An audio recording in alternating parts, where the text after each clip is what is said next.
a lack of resources, a lack of mental health resources, a lack of physical health resources during this pandemic that we just saw. So while all of that is happening, the central issue is not just one single policy that needs to be changed. What needs to be changed is how the decisions are made. The community needs to be the central voice in making the decisions that affect the community. So that's why I'm here. That's why I know a lot of people are here. And I hope that that's what the commission keeps fighting for. We have to fight against this bloated police budget, divert that money to the community, and we have to fight against. Is that correct?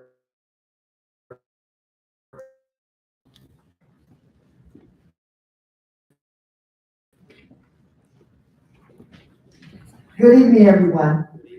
My name is Cheryl. I'm with the 7th District Police Accountability Board for the District Council, and I am excited about the new job that we have in our city. It's going to offer a lot of us an opportunity to work together to bring about public safety and accountability.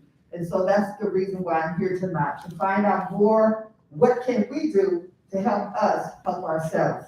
Have a great night. Thank you. Our next speaker is Marcus T. Hardwick.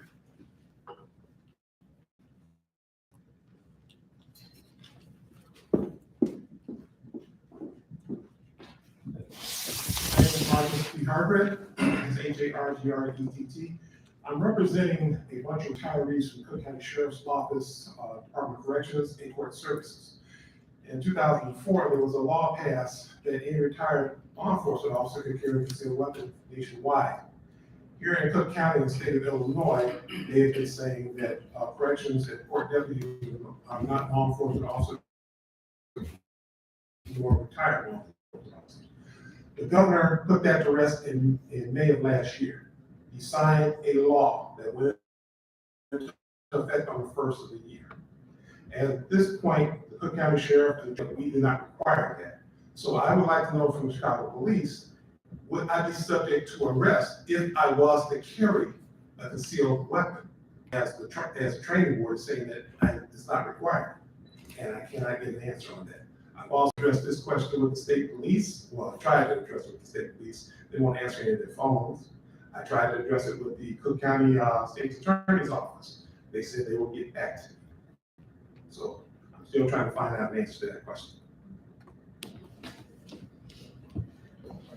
Thank you. Our next speaker is Mr. Eric Russell.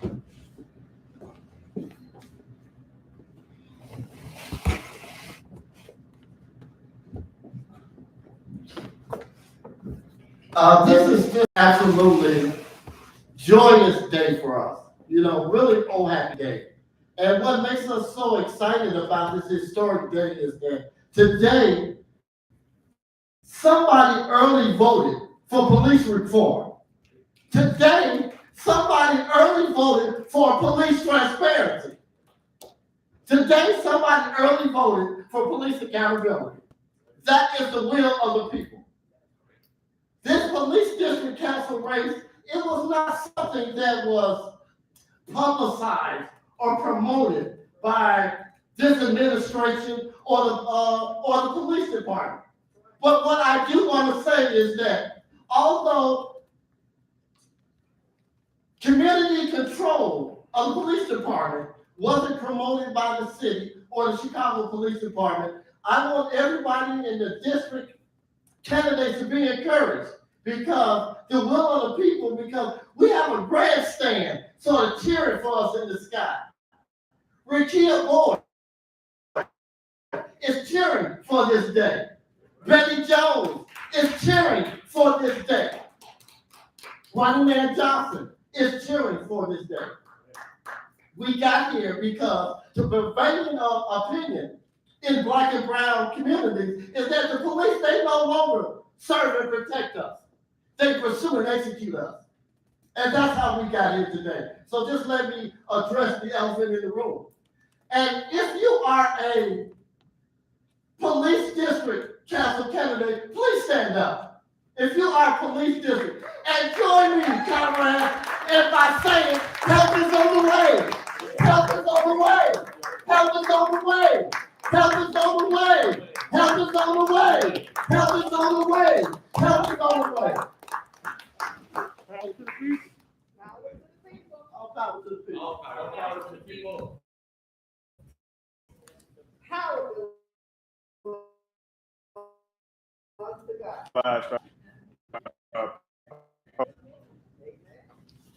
The next order of business, that was our, before today's meeting, draft minutes on the commission's meeting held on November 28, 2022 was shared with all commissioners. Are there any corrections to the draft minutes that have been circulated? If there are no corrections, is there a motion to approve the minutes of the commission meeting held on November 28, 2022? So moved. Second. Commissioner Nellis has moved to approve the minutes of the commission's November 28 meeting. Commissioner Gomez has seconded. Is there any debate on the motion? Hearing none, we'll move to a vote. Those in favor of adopting the motion to approve the minutes of the commission's November 28 meeting, please signify by saying aye. Aye. Are there any nays? The ayes have it and the motion carried. The minutes are approved. For our next order of business, Commissioners Brown and Gomez will discuss the Non-Citizen Advisory Council. Thank you, President Driver, and thanks to everyone that's here today. I know it took a little bit to get here on a snowy Chicago day. My name is Oswaldo Gomez. I am a West Side Commissioner and Vice President of the Community Commission, and today is a very exciting day for us. Today, we are excited to have the Non-Citizen Advisory Council appointment. I'm going to talk a little bit about what the Non-Citizen Advisory Council's purpose is so that we can get a better understanding of how they're going to be supporting the work of the Commission. The purpose of the Non-Citizen Advisory Council is twofold. First, there will be a group that will ensure that the Commission is meeting high standards of inclusivity, access, and partnerships with our immigrant and newcomer communities. It will also provide meaningful perspectives, input, and guidance to the Commission on the police and safety issues that impact non-citizen Chicagoans and their loved ones. One of the most important issues for this body is to make sure that those who serve on the Non-Citizen Advisory Council can maintain privacy. We know that this position can bring undue scrutiny and exposure to people who are already very vulnerable. As a commission, we will work to reduce that risk as much as we humanly can. Today, we are very excited to announce the first ever nominees for the Non-Citizen Advisory Council. We have 3 individuals today who have been nominated for the appointment of the Non-Citizen Advisory Council.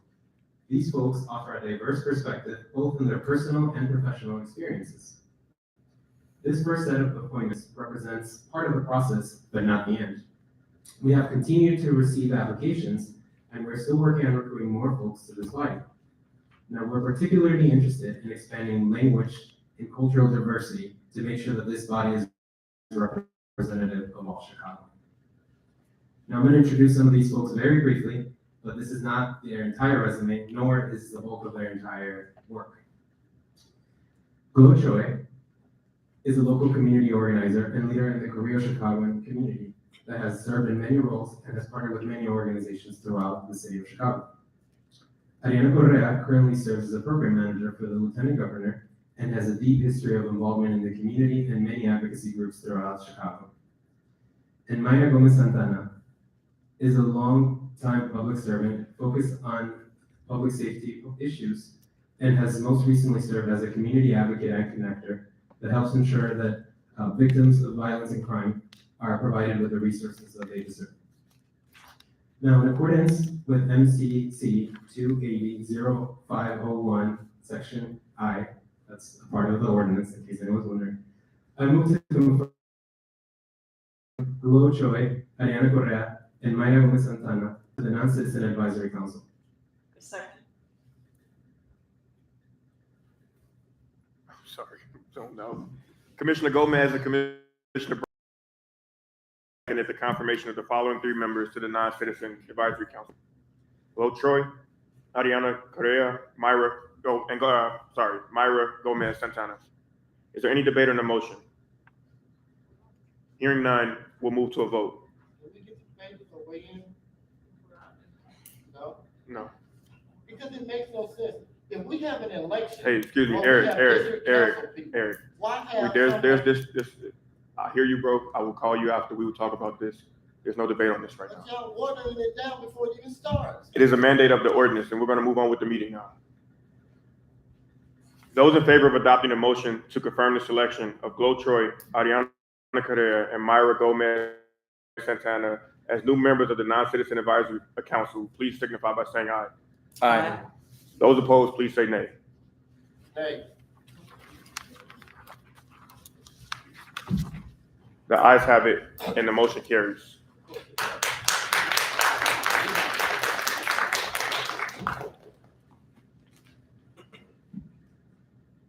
I'm actually going to, take the podium for the next part of the meeting.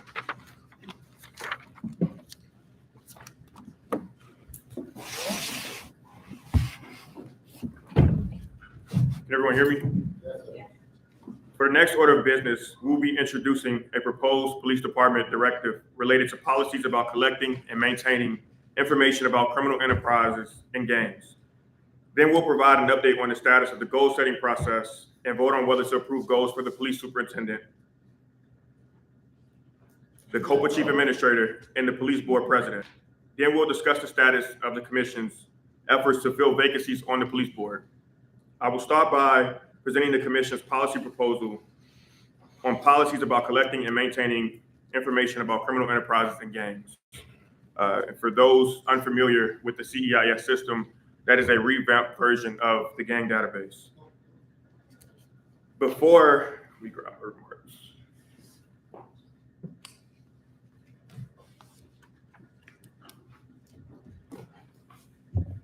So I very, very, very rarely go off script and talk about something. I do have a prepared remark that I will read, but there's something that I think is pertinent to share at this meeting.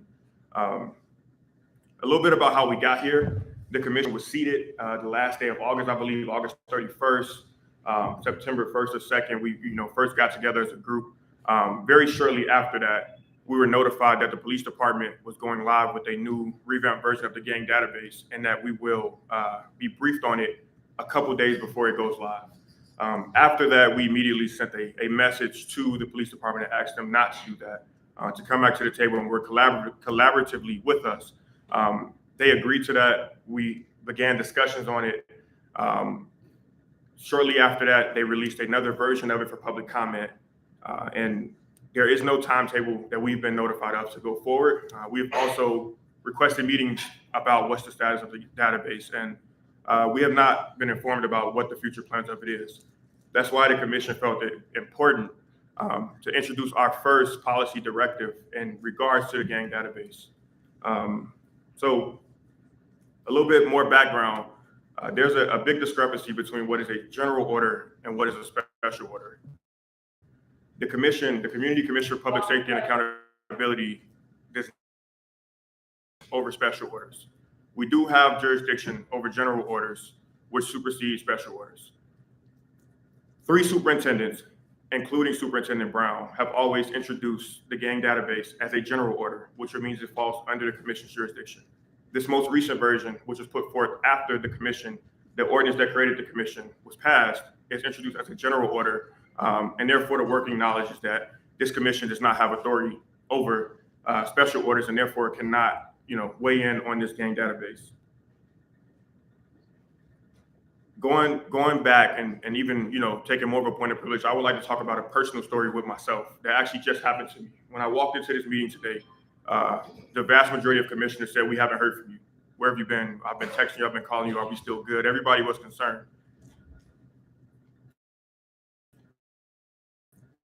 On Monday, leaving work, working late, I go home immediately upon opening my door to get ready to walk into my home. 4 people jump out with guns, put guns to me, take my book bag, my work laptop, my phone, they take everything. Right after that, I walk down the street, I call a neighbor. Well, backing up, they open their car door and they dump a bunch of women's purses out. So they had clearly been on a robbing spree all day before they got to me. I call my neighbor. She allows me to then call my mother. The second call that I made was to 911. The third call I made was to my father. I'm sharing that not to talk, mostly about myself, but to share my experience of what just recently happened to me and why it's relevant to this work. My father arrived to me before the Chicago police did. He was not my first call. Even after that, the officers who arrived, I do believe, were genuine and truly cared and wanted to figure out a way that can help. My experience after that was not the best. The response time was not great. My experience after that was not the best. I didn't get a police report. And even the next day when I went to work, my mom had sent me messages of videos of the same crew that had robbed me, robbing people all over the South Side. I watched the video and I'm like, that's them. That's 100% the guys that robbed me. I'm like, I gotta tell somebody about this. Before that, I went to our security desk and I asked her to pull up the tapes from when I left work. The tape showed that same group of people in our parking lot, swapping out license plate tags. So for me, this is like groundbreaking. I'm like, you know what? I got to get this information to somebody. I left work. I went to the police department. Hey, I need to talk to somebody. I need to tell somebody what just happened to me.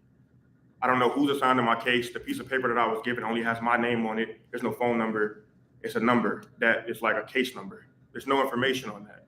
So I'm like, I don't know who's assigned to my case, but I do want to point out that I know who did it. I also have air tags and all of my devices that were taken that can be helpful in the situation. And I also now have footage of them at my place of work that I can provide. I was told this has to go to detectives. Things are busy. They will get back to you within 72 hours. I was robbed on Monday. It's Thursday now. No one has reached out to me. I haven't spoken to a single person. And so I share that again. I'm not here to attack anybody. I'm not here to attack the police department. I'm not here to attack citizens. I'm not here to attack the people that robbed me. And in all honesty, I wish them the best. And I hope that whatever item they took from me helps them in some way and that they find a way to better themselves and that they don't have to keep doing this.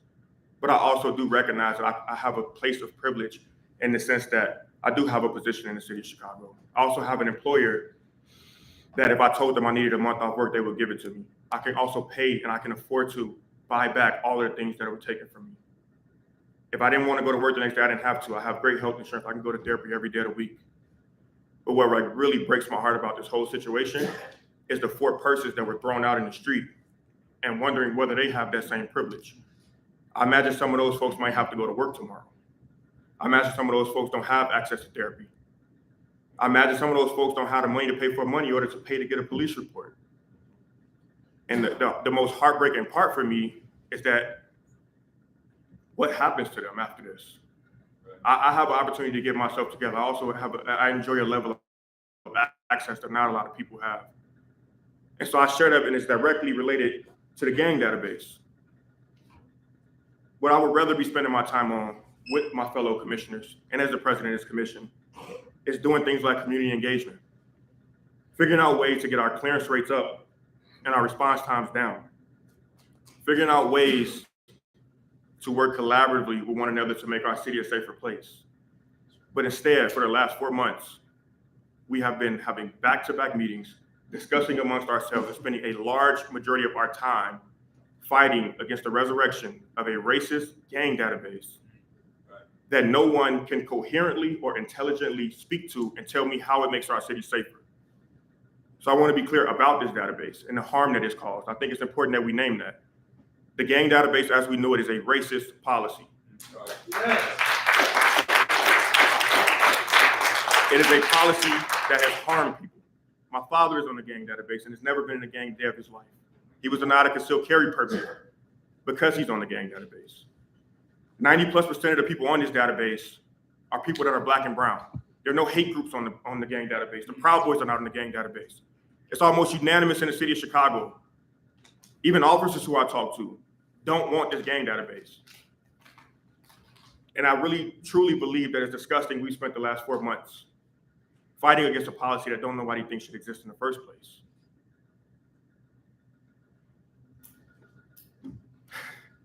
So I also would like to say thanks for allowing me that space. I really felt like I needed to say that to this audience.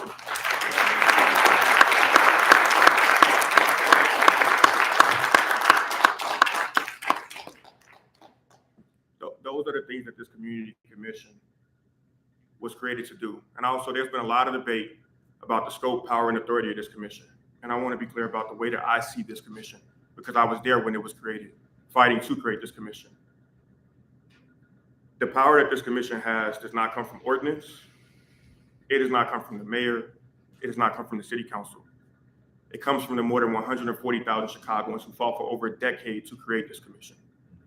Right. And as long as those people are with us, and as long as we are listening to the needs of the community, this commission will continue to do its job and provide valuable oversight to the police department, to the police board, and to COPA. Some of the stuff you may have heard me say, I'm not going to start with the prepared remarks about this general order. Today, the Community Commission is beginning the official process of establishing a new general order for the Chicago Police Department.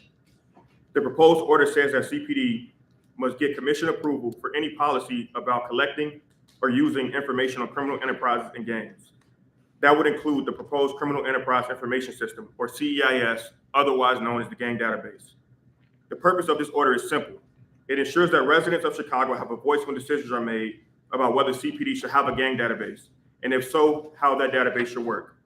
The database is a significant concern for many Chicagoans. It has been a source of controversy, litigation, and multiple reviews by the Office of the Inspector General.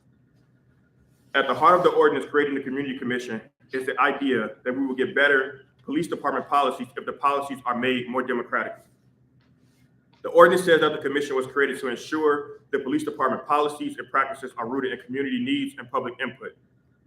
The ordinance also says that the commission was created to provide the residents of every Chicago community the meaningful opportunities to shape CPD policies and practices that affect their lives. What we're doing today is about making sure that the commission can fulfill these core purposes. The ordinance gives the commission power to create policies for CPD and review policies created by CPD, as long as policies are classified as general orders. General orders don't go into effect unless the commission votes to approve them. But the police department doesn't need commission approval for special orders. What's the difference between general order and special orders? There's actually a police department general order that lays out the difference. It says that general orders establish critical policies directly related to the core values and function of the department, or the broad organizational policies and key practices related to those core values. And it says that special orders establish protocols and procedures concerning specific department functions, operations, program, or processes. If you're scratching your head wondering whether the CEIS is a general order or a special order, you've got a good reason to be confused. It is a key practice relating to core values of the police department, or is it a protocol or procedure concerning a specific department function? There's no clear answer, but CPD gets to make the decision, and the consequences of that decision are huge. When CPD decides whether to classify a policy as a general order or a special order, it is deciding on its own whether the commission will play, what role the commission will play in reviewing that order. CPD is deciding on its own whether Chicago residents will have a meaningful opportunity to shape policy and practice that affect their lives. Right now, the police department says that CEIS is a special order, so it doesn't require a vote from the commission. But it wasn't always that way. A few years ago, the Inspector General did a report, and then CPD began the process of creating a directive around the gang database. On 3 separate occasions, in April 2019, February 2020, and July 2020, CPD drafted general orders to formalize the gang database. None of them were enacted, but they were all general orders. Then in November 2021, 4 months after the passing of the ECPS ordinance, CPD made another attempt to create a criminal enterprise information system, but this time it was a special order. 1 year later, in November 2022, 3 months after the appointment of this commission, CPD again introduced a draft policy on CEIS and again classified it as a special order. CPD explained that it classified the order as special in order to revoke a special order on gang arrest cards from 2015. But an earlier version of CEIS from July 2020 also revoked that special order. In the face of this history, the commission decided to act. Today, the commission is voting to introduce a draft of general order. Under the proposed general order, if CPD wants to collect and use gang data, then there needs to be a policy on that in the form of a general order. And under the law, the general order must receive commission approval before it takes effect. We're not voting today on whether to approve the drafted order. The ordinance sets up a multi-step process for the commission and CPD to work together on proposed general orders. The ordinance also says that the commission must put draft on its website for public comment. Today, we are starting that process and sending a draft policy to the Chicago Police Department for review. Step 1 in the process is a 60-day period for CPD to review the commission's proposed order. This is an opportunity for CPD to provide written comment and suggestions to the commission on how to improve the proposed order. Then starts step 2. After CPD sends the commission comments and suggestions, the commission, if the commission doesn't accept the suggestion, it needs.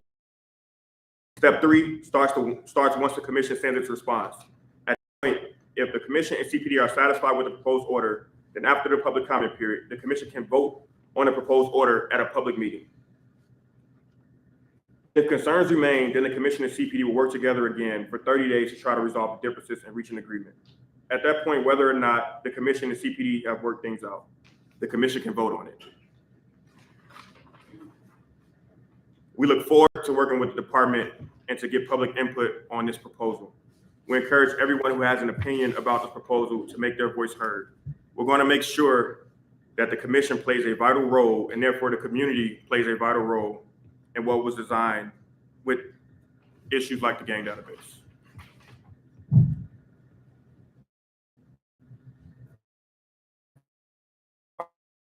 Are there any questions on this item? No further questions. 2-80-050. I move to deliver the proposed general order for CPD-G01-03, Department Directive System to Superintendent Brown, and to make the proposed general order publicly available by posting it on the commission's website. Is there a second? I second. Commissioner Driver has moved to deliver the proposed general order to Superintendent Brown and make it publicly available for comment on the commission's website, and Commissioner Troncoso has seconded. Is there any debate on the motion?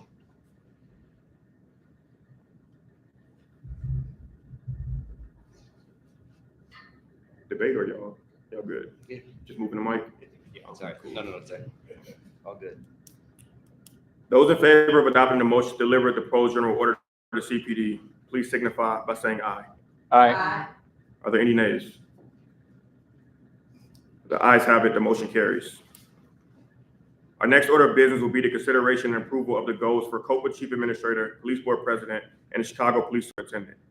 First, Commissioner Terry will provide an update on the process and where we are at this point. Thank you, Commissioner Driver. A very important of the commission's work, commission's oversight responsibility is to set strategic goals and expectations every year for 3 entities it oversees: the Police Superintendent, the COPA Chief Administrator, and the Police Board President. The ordinance that created the commission says that the commission must set goals at the beginning of each year, and then at the end of the year, do a performance assessment, where we look at how much progress they've made towards meeting the goals that we have set. Here's a timeline related to the process. So this process started December 1st of 2022, when the superintendent, the COPA chief, and the police board president all submitted draft goals. During December, commissioners reviewed the draft goals, spoke with lots of knowledgeable people, met with the 3 leaders, and drafted proposed goals.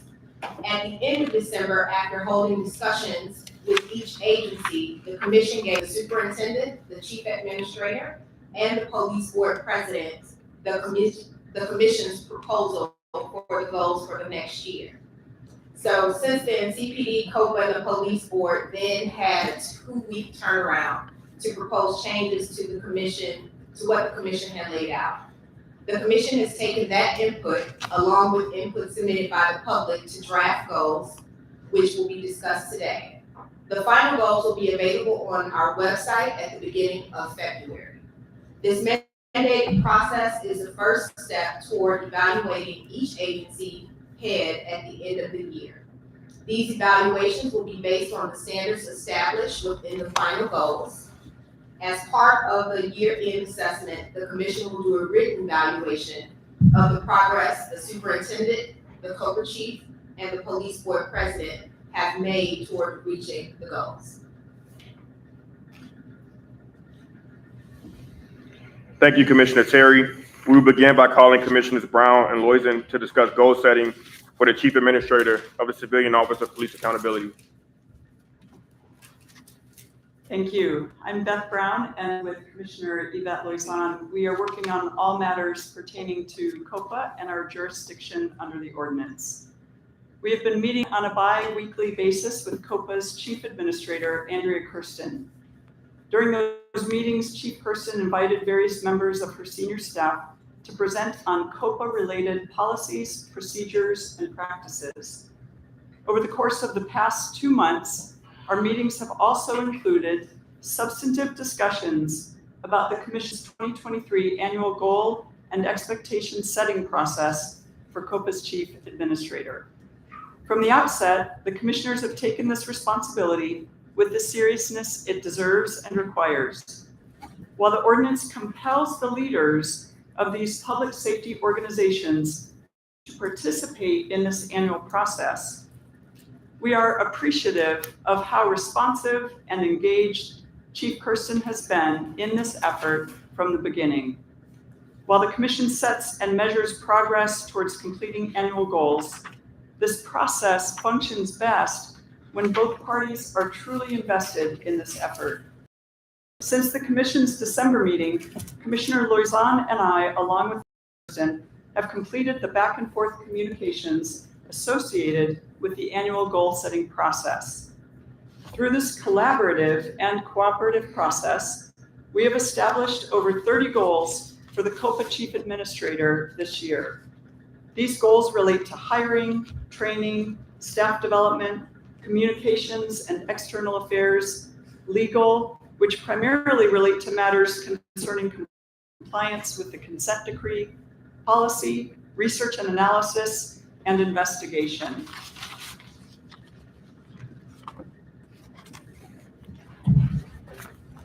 Thanks, Beth. I'm just going to talk a little bit about some of the goals that we have been able to work on with COPA and the goals that have been set in the work that is taking place between COPA's Chief Administrator and the Commission's representatives. We would like you all to know about a few key points that exist in the Chief Administrator's 2023 annual goals. Before I note those highlights, I do just want to make it clear to everyone who's here this evening that the process of creating these goals with Chief Administrator Kersten has been extremely enjoyable for myself and for my partner in this endeavor, Beth Brown. And part of the reason why is because COPA has been extremely honest with us about things that they need to do better on, as well as things that they are doing very well. Chief Administrator Kersten recognized that while COPA operates under numerous benchmarks and expectations set forth under the consent decree, the goals that she will be held accountable for are designed to expand on and augment those obligations. The goals that Chief Administrator Kersten submitted at the outset of this process concerns, including the community, including their investigations, namely Chicago Police Department employees. What we are talking about here, under the investigation goals, the focus is almost entirely on case efficiency and productivity, where it should be to reduce the time COPA takes to complete its cases. This is critically important to civilian complaints, and it's also critically important to police officers. We also want to point out that there is a whole section of goals pertaining to communications and external affairs, which is designed to focus attention on important outreach efforts. And again, I think it's important to emphasize that COPA has focused those outreach efforts with both community members. Thank you, Commissioner. And police department personnel. Are there any questions? Comments from the Commission on the proposed goals? Hearing none, we will now give COPA Chief Administrator Andrea Kersten 5 minutes to discuss the goals and the process and to indicate whether she accepts and commits to the goals.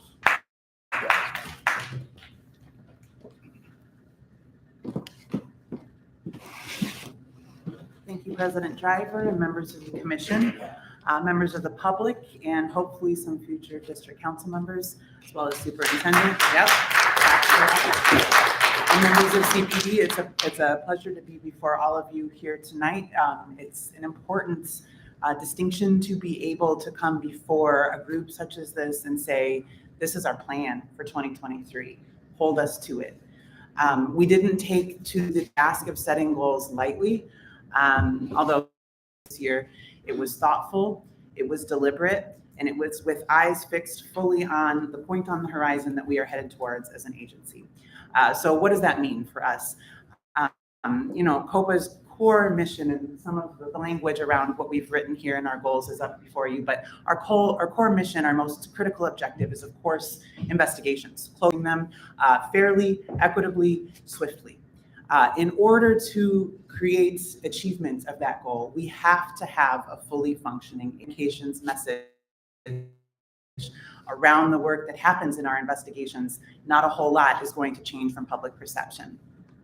I can have investigators working really hard to close cases faster, but unless those findings and those recommendations are supported by sound legal analysis, that's what our legal department is tasked with doing, they won't stand up. Those recommendations won't stand up on the many levels of review that happen to our cases after they leave our office.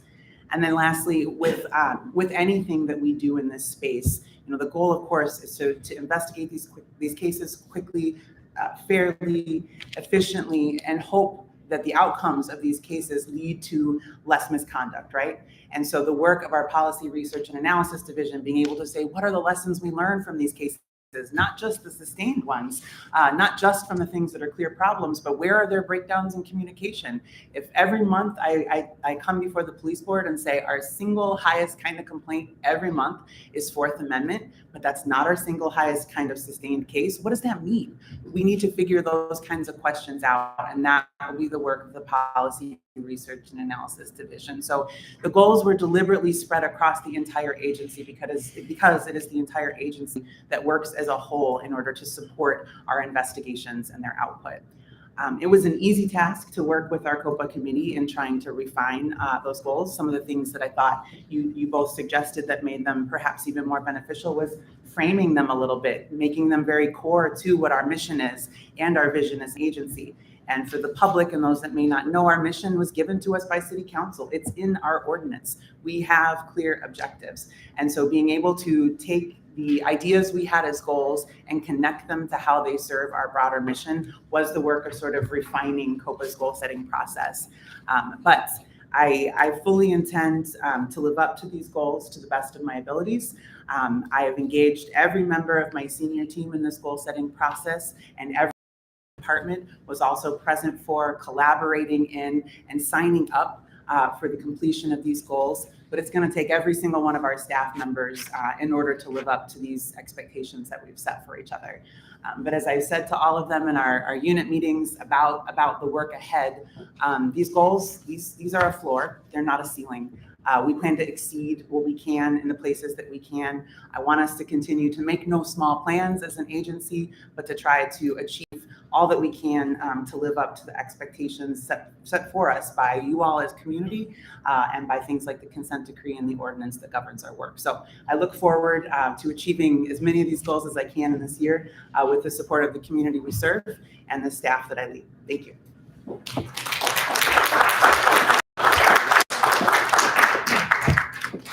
Thank you, Chief Kersten. Is there a motion on the proposed goals for the COPA Chief Administrator? In accordance with MCC 2-80-050E, I move to adopt the 2023 goals for the Chief Administrator of the Civilian Office of the Police Accountability and deliver them to the Chief Administrator. Commissioner Brown has moved to adopt the 2023 goals for the Chief Administrator of the Civilian Office of Police Accountability and deliver them to the Chief Administrator. Do we have a second? I second.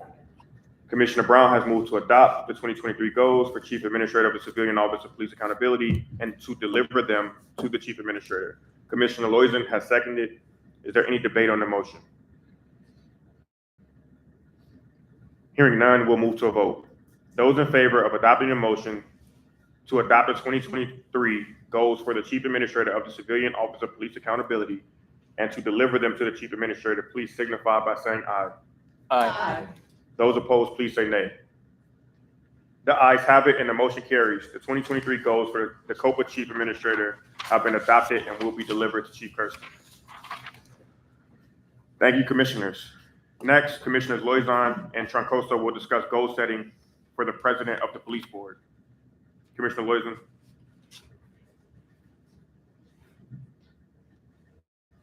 Thanks, Anthony. I'm Yvette Loizon again, and with Commissioner Isaac Troncoso, we work together on all matters pertaining to the police board and our jurisdiction under the ordinance.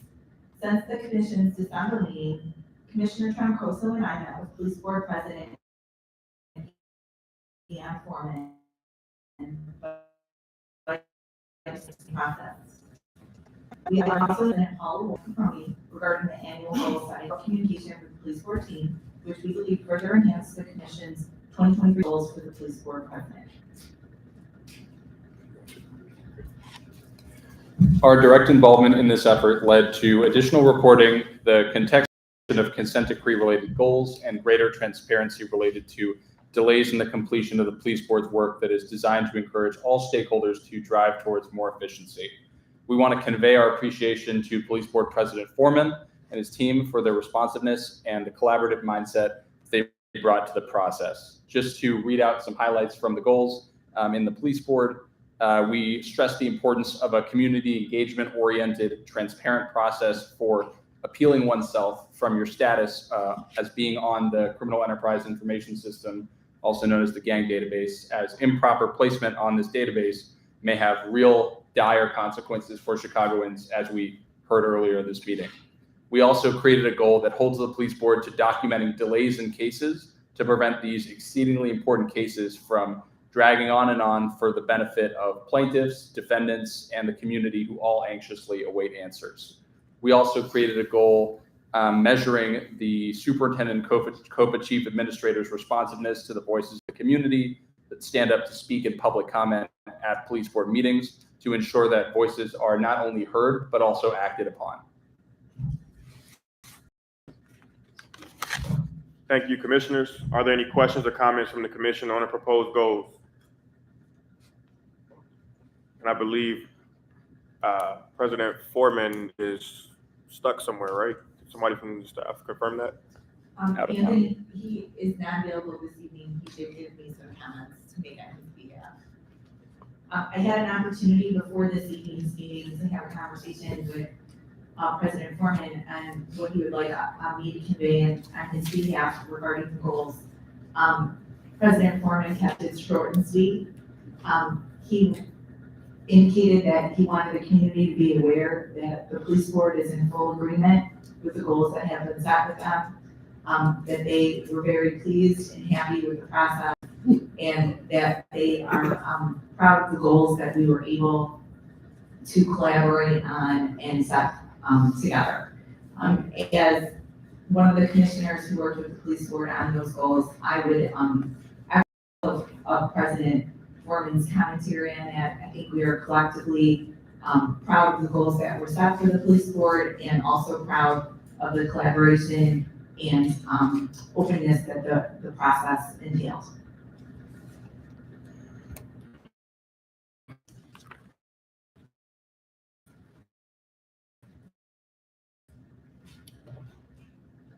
The goals to the president of the police board and to deliver them to the president. Commissioner Troncoso has seconded. Is there any debate on the motion? Hearing none, we will now move to a vote. Those in favor of adopting the motion to adopt the 2023 goals for the police board president and deliver them to the president, please signify by saying aye.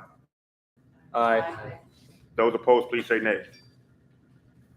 The ayes have it and the motion carries. The 2023 goals for Police Board President Foreman have been adopted and will be delivered. Next, Commissioners Brown and Nellis will discuss goal setting for the superintendent of the Chicago Police Department.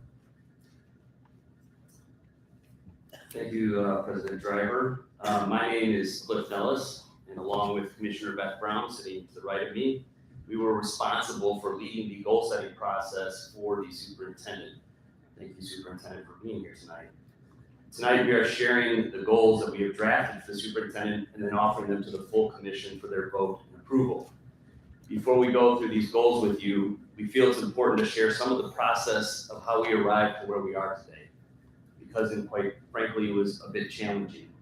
And we think as a public agency, both the police department as well as this commission, we think it is important to be transparent with you all in how we arrived to where we are. I will say that we ended today on a positive note, and for that I am thankful, and we're hopeful that it's something that we can continue and carry forward with. But it is not reflective of 2 months that we've worked together. I won't repeat what the commission's authority is already. Of course, we are to set goals for the superintendent and then evaluate those goals at the end of the year along with our other commissioners. Commissioner Brown and I saw this as an unprecedented opportunity to work with the superintendent collaboratively to set a goals for the police department that would help the city of Chicago come together cooperatively and align on a vision for the department for 2023 that we would all be proud of. We came into this process eager to work, to listen, to value, and to incorporate the superintendent's experience, insights, expertise, leadership, and directions for his goal in 2023. I'm going to now pass it to my commissioner to describe a little bit more of what's happened. When we first received the superintendent's goals on December 1st, as we reported in our December meeting, the superintendent identified 3 equity goals that were copied and pasted from a budget document that we feel did not reflect a meaningful and intentional analysis of what the superintendent would accomplish in 2023. In our response to those goals, we encouraged the superintendent to share a broader set of goals designed to evaluate his overall performance in leading the department. We specifically highlighted areas of the department we felt were of greatest importance to the communities of Chicago that we represent and serve. We invited him to meet with us weekly so that we could work together to finalize the goals. The superintendent did take us up on our request to meet weekly, and we thank him and his department for that. We were disappointed, however, after our second meeting with the superintendent and his team with legal arguments from them as to what authority we have and do not have as a commission to set goals for him in 2023. The superintendent took the position that every goal that touched upon any matter covered by the consent decree should be removed from our goals and discussions. We were informed that CCPSA would need our own general counsel to prepare a legal argument for why we should or could set goals covering topics covered by the consent decree for his performance evaluation. It's important to understand that almost every important matter regarding policing, police community relationships, officer wellness, response times, clearance rates, workforce allocation, really so much of substance and of greatest public interest is included in the consent decree. The only goals that remained at this point were goals that covered community engagement and a bit around community metrics. It's also important to note that we have consistently and repeatedly emphasized that the goals we want to set for the superintendent should be consistent with and not in any way contradict or impede the progress of the consent decree. Quite the contrary, we made clear that the superintendent's goals and performance evaluation would be measured in part on how well he led the department to implement and comply with the consent decree. After that second meeting, we met 2 more times, and each meeting ended with the same result. The superintendent and his office removed all goals related to the consent based on an interpretation of our legal authority that we did not agree with. Nearly 80% of the goals we submitted for consideration were stricken with no comment other than we had no legal authority to be setting them. Wow. We had reached an impasse in our collaboration. Well, it gets better. I'm giving you the worst part. In our collaboration and negotiation of the goal setting process. So as a result of the impasse, Commissioner Brown and I were forced to work with numerous subject matter experts and CCPSA staff to put together the document that is before you today and will be soon on our website for public review. We were fully expecting to come here tonight without an agreement with the superintendent on his goals and performance evaluation plan for 2023. So you can imagine somewhat our surprise and encouragement this morning at 11 a.m. when we had our fifth and final meeting to review this final draft of his goals and performance evaluation.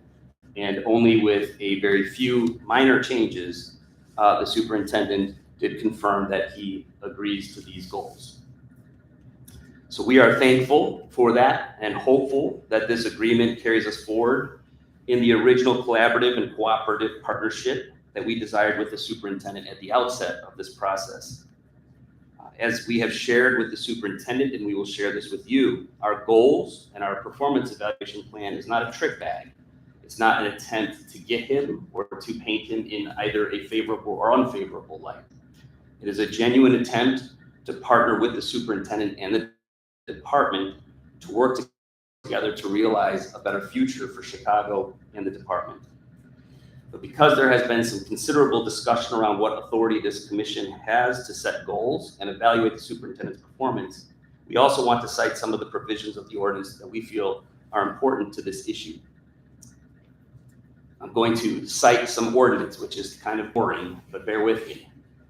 In both the whereas clauses and section 2-80-030 of the ordinance, the city of Chicago established our commission with 12 purposes. I will not read all of them, but they range from public safety, increasing community trust, ensuring that community input is used to inform police practices. But I want to highlight three specifically.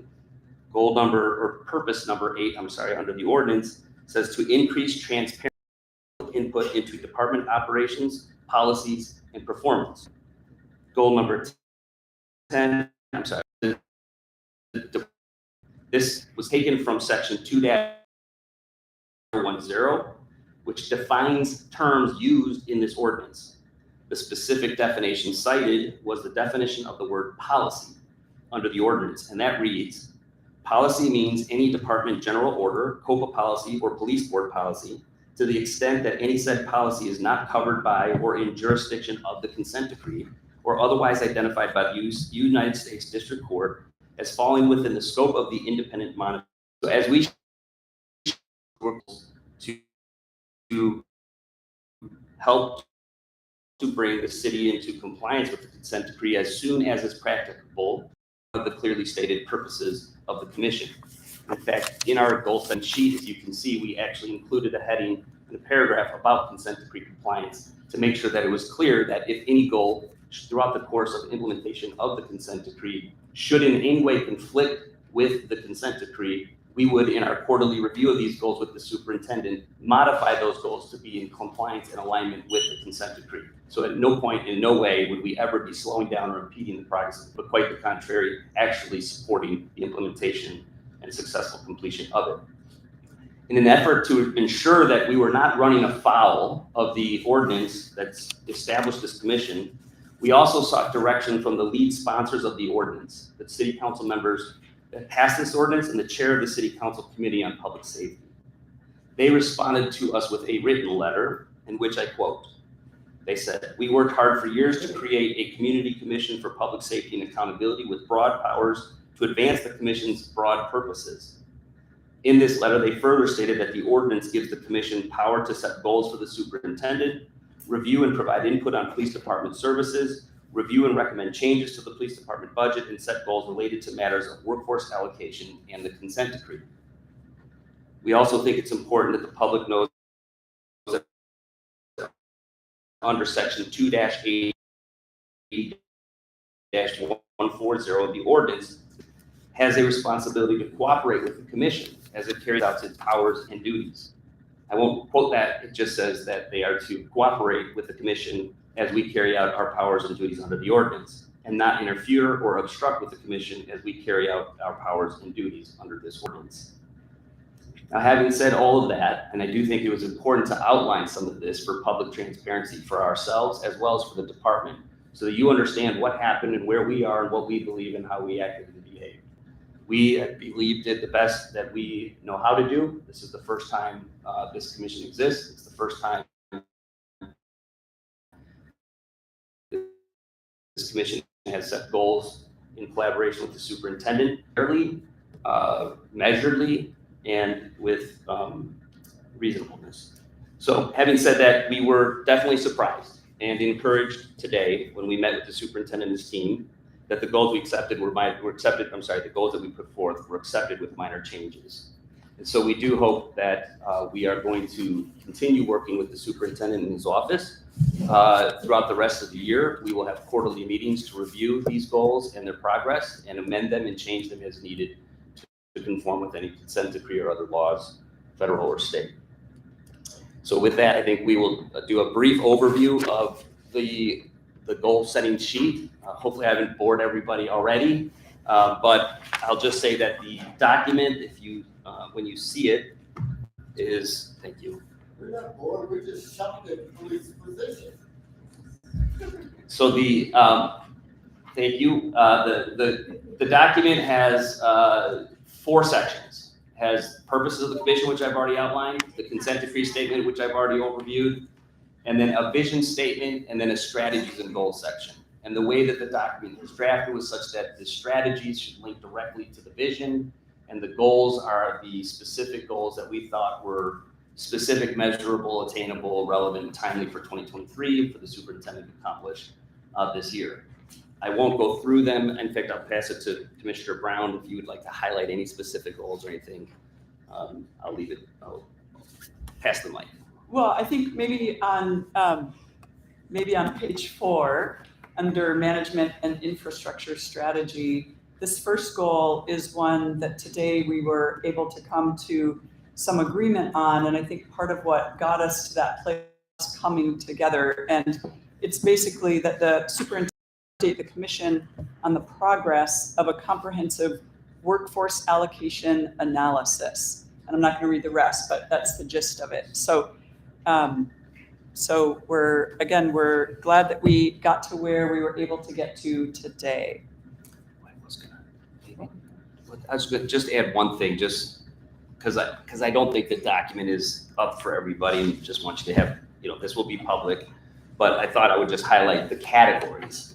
The goals fall under 5 different strategies. One is a management and infrastructure strategy, and it relates to management operations, strategic planning, and the like.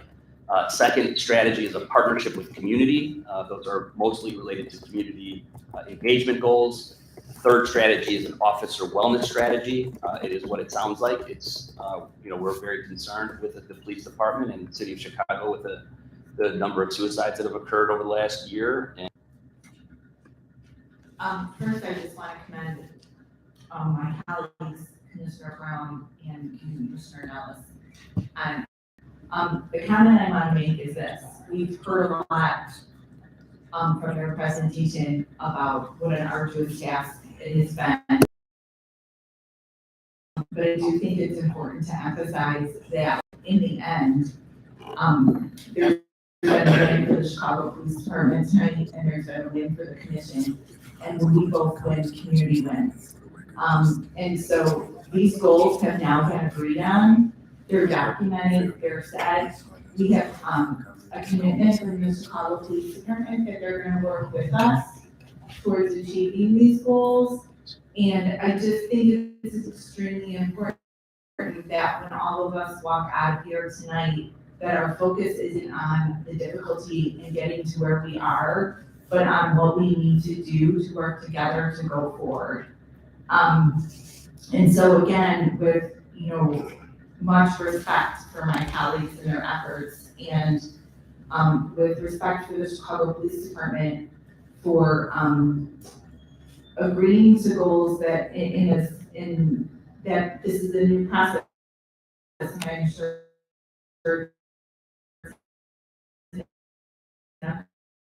comfortable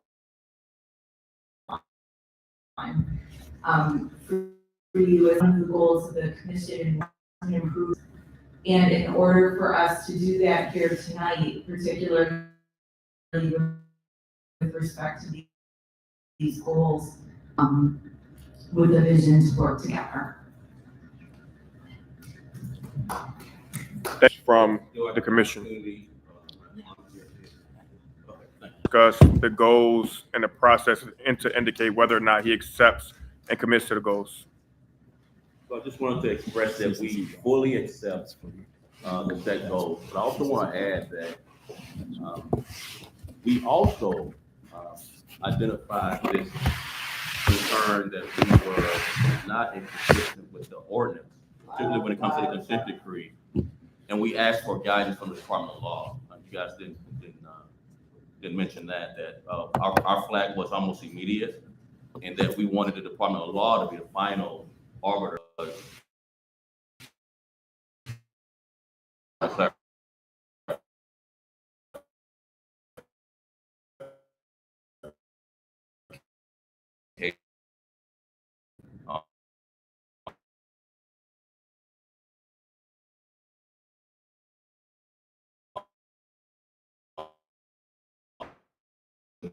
Make those.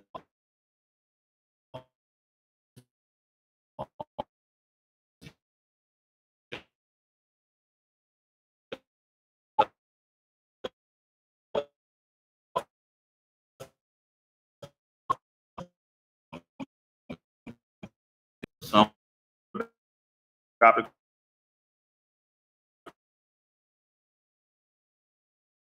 By and will be delivered.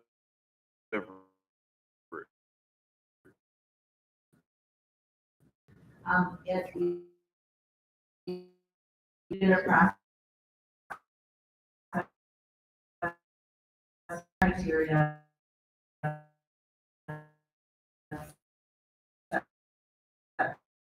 For serve